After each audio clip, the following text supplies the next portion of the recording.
Welcome back. I thought I'd have some news on Betty. I sent out the exhaust manifold to have it ceramic coated, and I took it in last week on Tuesday, and I just called them yesterday or today, and they didn't have it done yet. So I thought in the meantime I would show you the next project. I mentioned it briefly in one of the other videos, and so I thought I'd give you a walk around on it to at least give you something to look at. It's a little cold. It's 40 some degrees in here. I don't know if you can see that or not. So you probably see my breath in the film. But anyway, so what we got here, it's a 1972 Plymouth Scamp. It's original 6-cylinder automatic. Let me show you under the hood first. I'll give you the walk around on.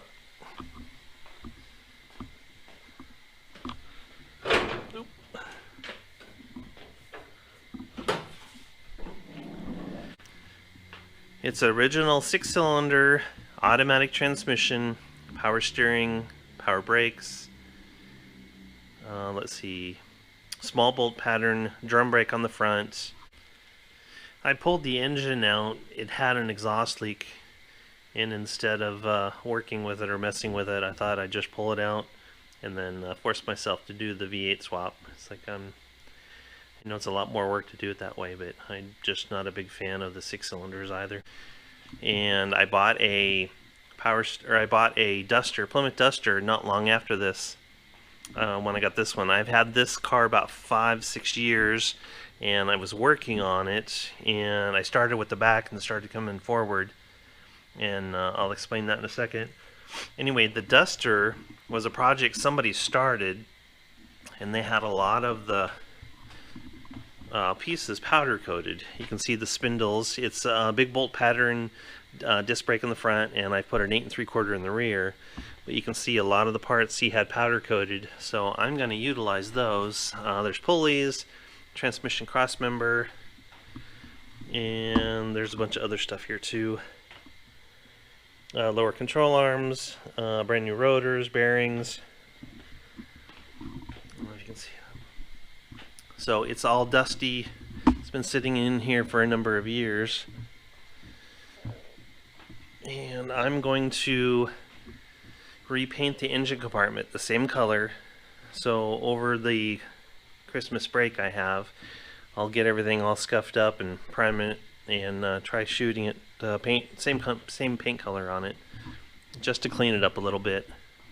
And it had a insulation pad on the bottom of the hood, and I pulled that off. You can see it's up on the top there, and you can just see all the dust. What else? Oh, and then the inside, it's in really good shape. There's no rust. It's B-body 7273 B-body bucket seats, I believe. It originally had a bench seat in it. These bucket seats were in the Duster, and I swapped them out. I resold the Duster, and I'm thinking I should have kept my bucket seat just to see if I like these ones, but unfortunately the pattern goes horizontal and then vertical, so I'll have to look at finding some correct seats, or just have a upholstery shop recover them. Obviously they need recovered, and then I'll see if he can switch the direction of the stitching to match that. But it's all it's the gold interior. I think it's called off-white or cream or something like that. But it's the hard top. It's not a vinyl or a cloth. And then let me run around the other side.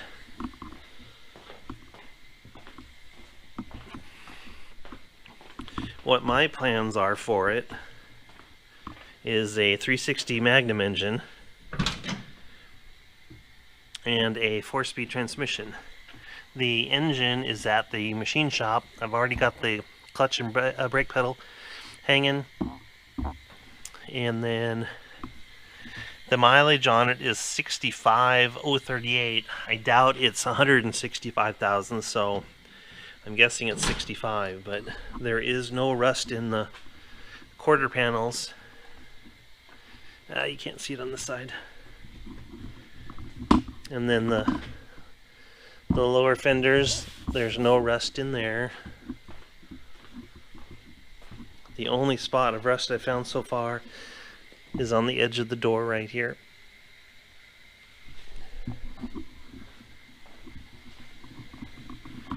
So I put an 8 3/4 into the back end. It's got 355s with a sure grip.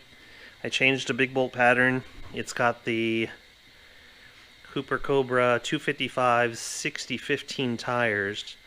So I put a little bit bigger tire. The leaf springs on it are the factory original, and then I had 2-inch arch added to it. So it makes it sit up a little higher than the factory ones, and they're not as stiff as the super stock springs.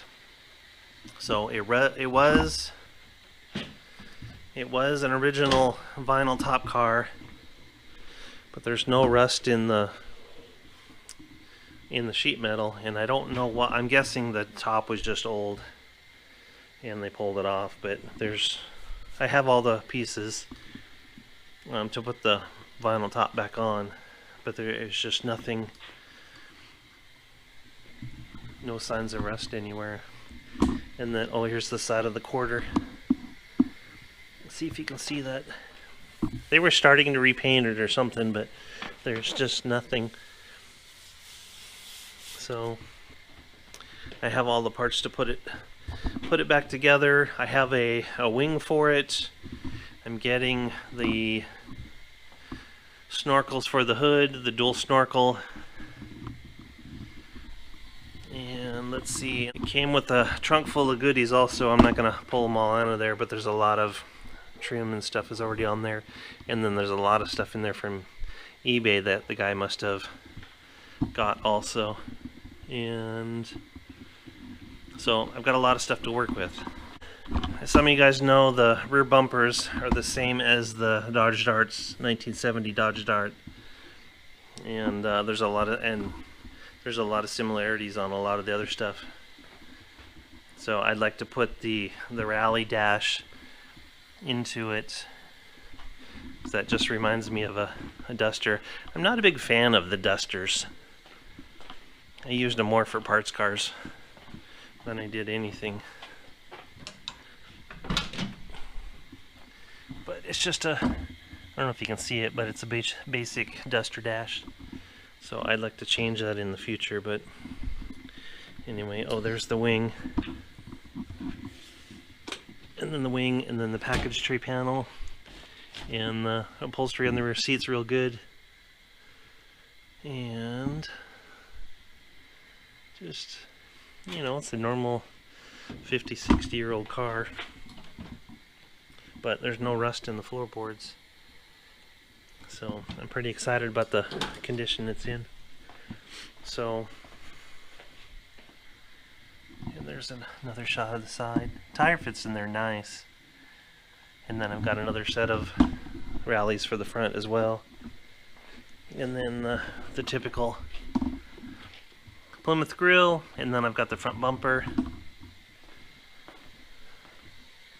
on the floor. Oh, and there's the 4-speed tunnel. I will cut that out and then I'll use that. I don't know what that one come out of, but anyway, that's what I got to work with. Let me see if I can back up a little bit.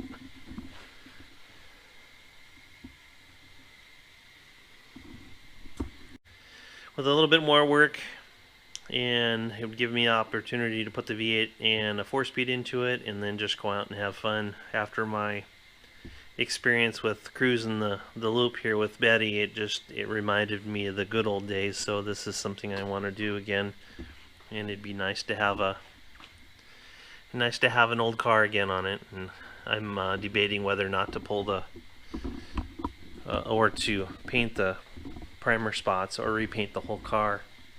Just you know, it's a Survivor the way it is, and you know, everybody's into the patina look, and so I haven't decided what to do with the paint yet. Leave it the way it is, maybe put a sealer over it. You know, it's definitely unique.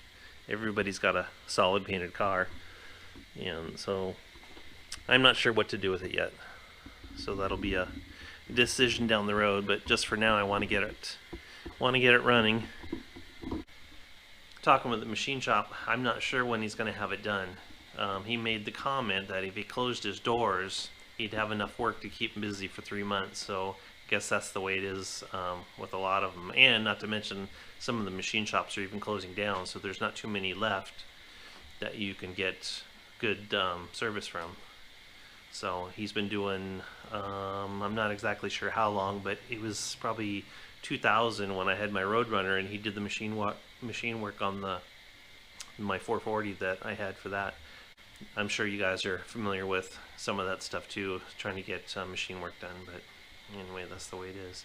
But this was just kind of an update. I didn't have any information on the exhaust manifold back yet, and I didn't mention I was going to do that, but I was looking at the rust starting to poke through on the paint that the manufacturer put onto it, so I thought this would be a great time to have it ceramic coated. So anyway, so I'll get another video up as soon as I can. Appreciate you guys watching, and I guess that's it for now. Thanks again.